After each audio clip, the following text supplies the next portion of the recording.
Pa-subscribe naman po and click the bell button to get the latest update from my vlog.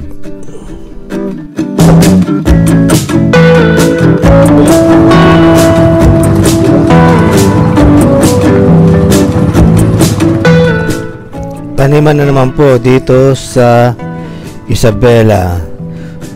So right now, pasyalan po natin yung mga AP Farm site natin.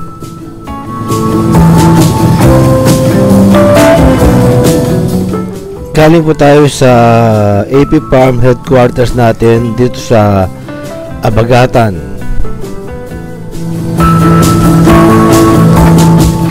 Dito po tayo sa Barangay Road from Alicia to Ramon, Isabela. So sinasabi nila po na yung Alicia to Ramon, Isabela Barangay Road will become a diversion road. Magiging highway na po siya.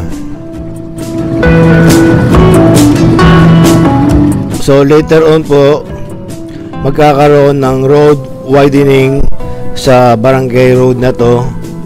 Kaya yung ginawa po namin dito sa headquarters namin ay hindi namin inoccupy yung buong lupa. So naglaan po tayo ng mga about 3 meters bago namin ginawa yung bakod namin sa harapan, in preparation for the road widening to be constructed or to be implemented sooner.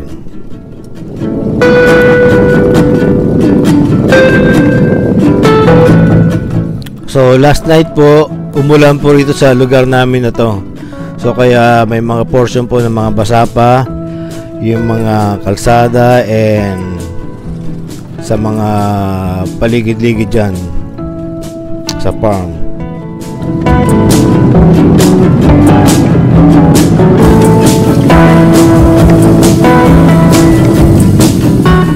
So gamit namin dito ay yung kulong-kulong na binili natin during the pandemic time. Ito po yung service namin na pang-deliver ng mga fertilizer at kung ano pa sa ating farm.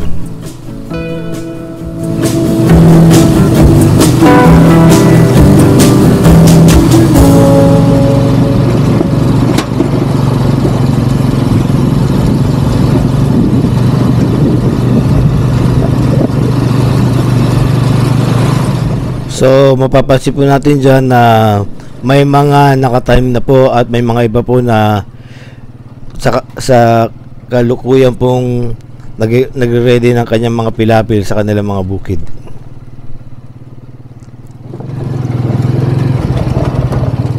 So after ng Barangay Road, lumiko na po kami dito sa access road sa gilid ng irrigation canal. So sa right side po yung isa sa farm namin na 1 hectare. Pwede siya magtanim ng gulay dyan. Hindi pwede rito. Sige, okay na. Yung may gitna na yun yung ano. Doon yung pula. So kailan tatanaman ito? Ito rin po yung isang 1.1 hectare na farm namin katapat ng nauna kanina. So naka-ready na po siya tanan within 2 days po. So may mga pula na po sa dyan sa gitna. Sige lang. Gang rolang pa nagalat na agad yung mag. Naibos di agad yung Roger siya.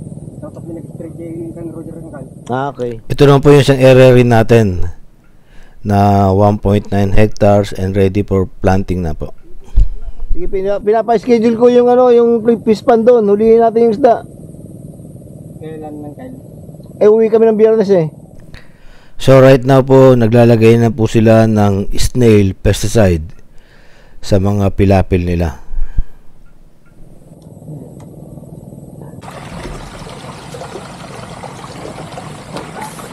Dito na kami sa isang farm. Yung may fish pond namin. Ito is about 4 hectares may git. Nasa 4.5 hectares. So ito rin po yung isang site natin. natin. Oh, lalaki na. Pwede na mamaya. Kasama bagong Yung pan na po na to na may mga tilapia is ready for harvest na po siya. So maybe by Friday, ma-harvest na po natin yan. Lalaki na.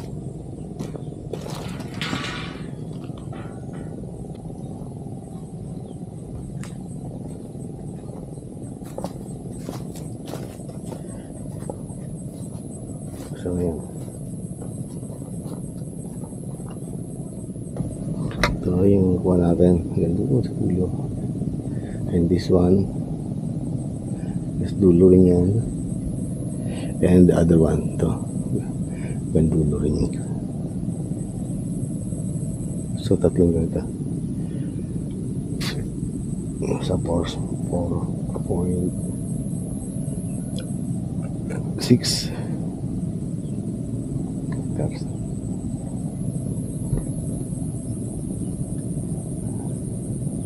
Ito hindi pala putol yung ano. Paputol natin yan yung tapos sanglay tawag nila. It's a cotton tree. Ito ay puno tayo rito. Ito ayan.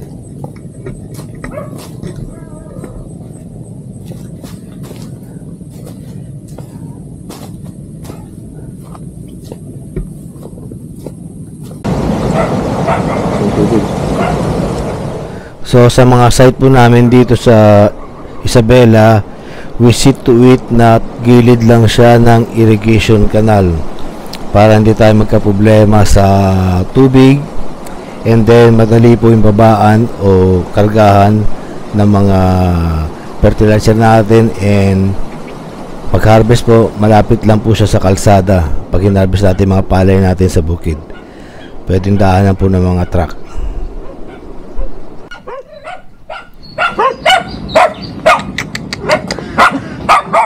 Ito po yung isang site natin na nasa 1.6 hectares po. So may dalawang fish pond po dyan sa left and right para sa tilapia at hito. Babay. Oh, baboy. Dalawang baboy.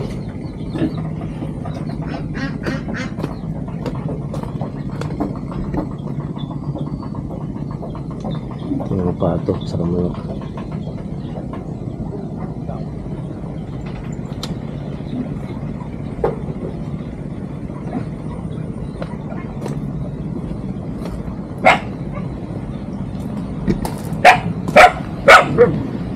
Ito yung tractor namin. Dapat kailangan ikaluwas na doon, pwedeng pakaluwas na doon. Ha? Dalhin doon pakaluwas.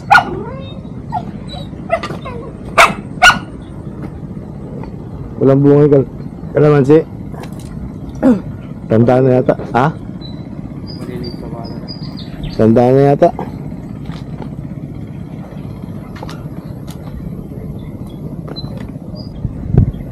Ito. Masabi.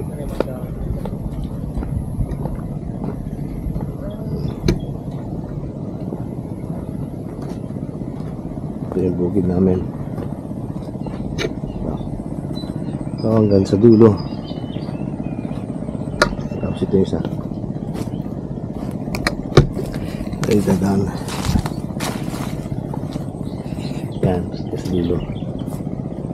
Yung isa kay Manong dito to.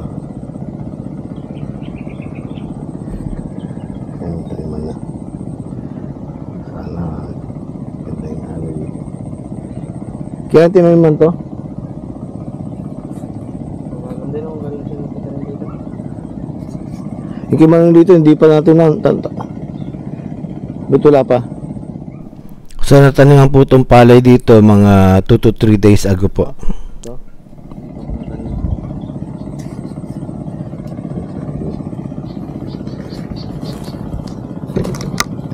Sa turay.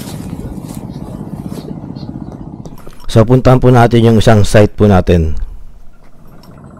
Ito na yung ano, pinatambakan natin. So mas madali na, no? Basandaan niya. Yung site na po ito ay pinatambakan po namin yung harapan niya para pwedeng lagay ng mga palay during harvest time, saka yung mga truck natin pwedeng tumambay dyan.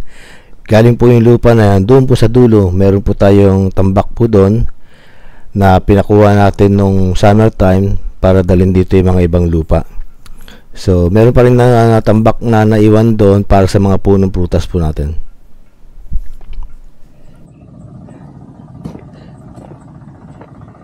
Saan yung bukid na yun? Ayun yung sa atin? Ganyan?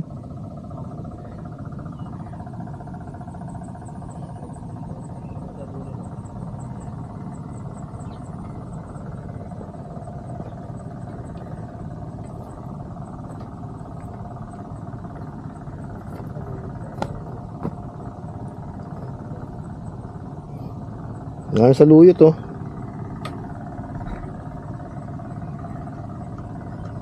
Gabi. Ito no? Ha? Mula rito hanggang doon.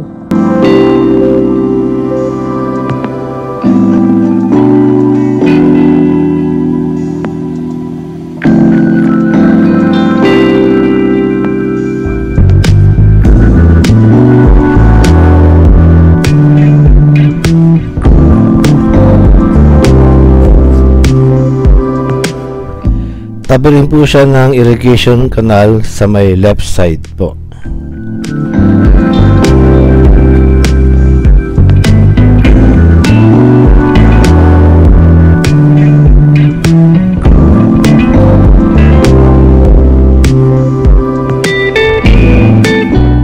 Thank you po for watching my YouTube channel and have a nice day. Again po, please like and subscribe to my channel to get the latest update. God bless po.